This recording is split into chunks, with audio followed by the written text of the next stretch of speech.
स्वागत है आपका हमारे चैनल पर।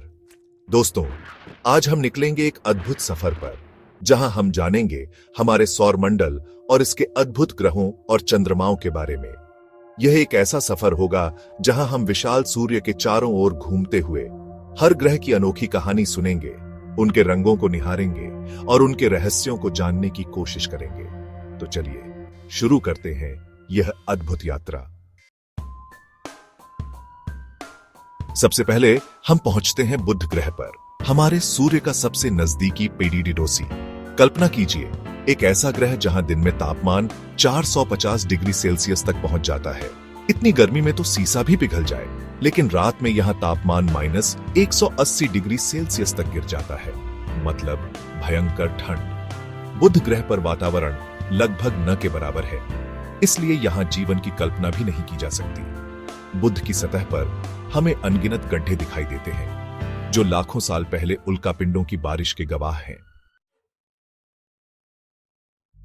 अब हम बढ़ते हैं शुक्र की ओर, जिसे अक्सर पृथ्वी का जुड़वां ग्रह कहा जाता है।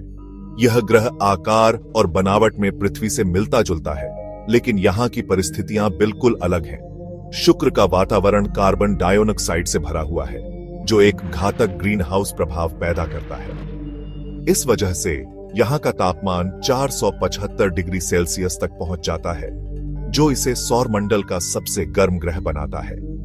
शुक्र की एक और हैरान करने वाली बात यह है कि यहां सूरज पश्चिम में उगता है और पूर्व में अस्त होता है।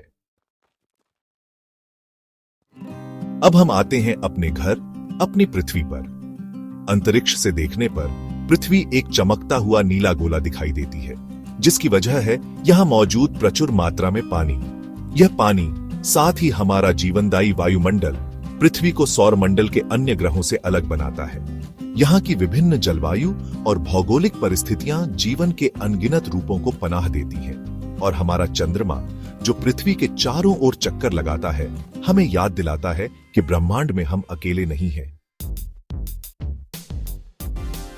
चैप्टर 4, मंगल लाल ग्रह के रहस्य। हमारा अगला पड़ाव है मंगल, जिसे इसके लाल रंग की वजह से लाल ग्रह भी कहा जाता है।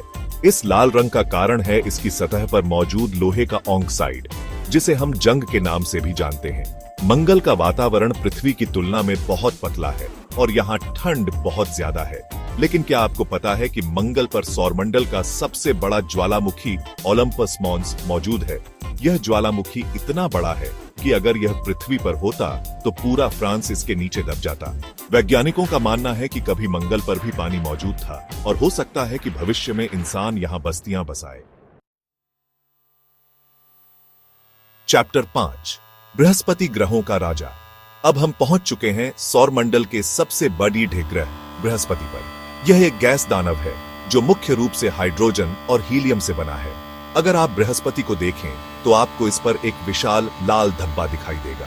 यह धब्बा दरअसल एक भयानक तूफान है, जो सैकड़ों सालों से लगातार चल रहा है। बृहस्पति के 69 झांझ चंद्रमा हैं, जिनमें से कुछ तो इतने बड़े हैं कि अगर ये सूर्य की परिक्रमा कर रहे होते तो इन्हें भी ग्रह माना जाता। अब बात करते हैं शनि की, जिसे इसके सुंदर वलयों के लिए जाना जाता है। ये वलय अरबों बर्फीले कणों और चट्टानों से बने हैं, जो शनि की परिक्रमा कर रहे हैं। कल्पना कीजिए, अगर हम शनि के इतने करीब होते कि इन वलयों को देख पाते। शनि भी एक गैस दानव है, जो मुख्य रूप से हाइड्रोजन और हीलियम से बना है। इसके भी कई चंद्रमा हैं, जिनमें से एक टाइटन पर तो पृथ्वी की तरह बारिश, नदियां और समुद्र भी है। अब हम आगे बढ़ते हैं यूरेनस की ओर, जो एक बर्फीला दानव है। यह ग्रह अपनी धुरी पर लगभग 90 डिग्री झुका हुआ है, जिसकी वजह से यह अपने पास के ग्रहों से बिल्कुल अलग दिखता है। यूरेनस का वातावरण मीथेन गैस से भरा हुआ है, जो इसे एक हल्का हरा नीला रंग देता है। इसके भी कई चंद्रमा हैं, जो इसके चारों ओर चक्कर लगाते हैं। और अंत में हम पहुंचते हैं अपने सौरमंडल के सबसे बाहरी ग्रह नेपच्यून पर। यह भी एक बर्फीला दानव है, जो सौरमंडल के सबसे तेज हवाओं का घर है। नेपच्यून का वातावरण भी मीथेन से भरा हुआ है, जो इसे एक चमकदार नीला रंग देता है। इसके भी कई चंद्रमा हैं, जिनमें से सबसे बड़ा है ट्राइटन। धन्यवाद दोस्तों, हमारे साथ इस अद्भुत यात्रा पर चलने के लिए।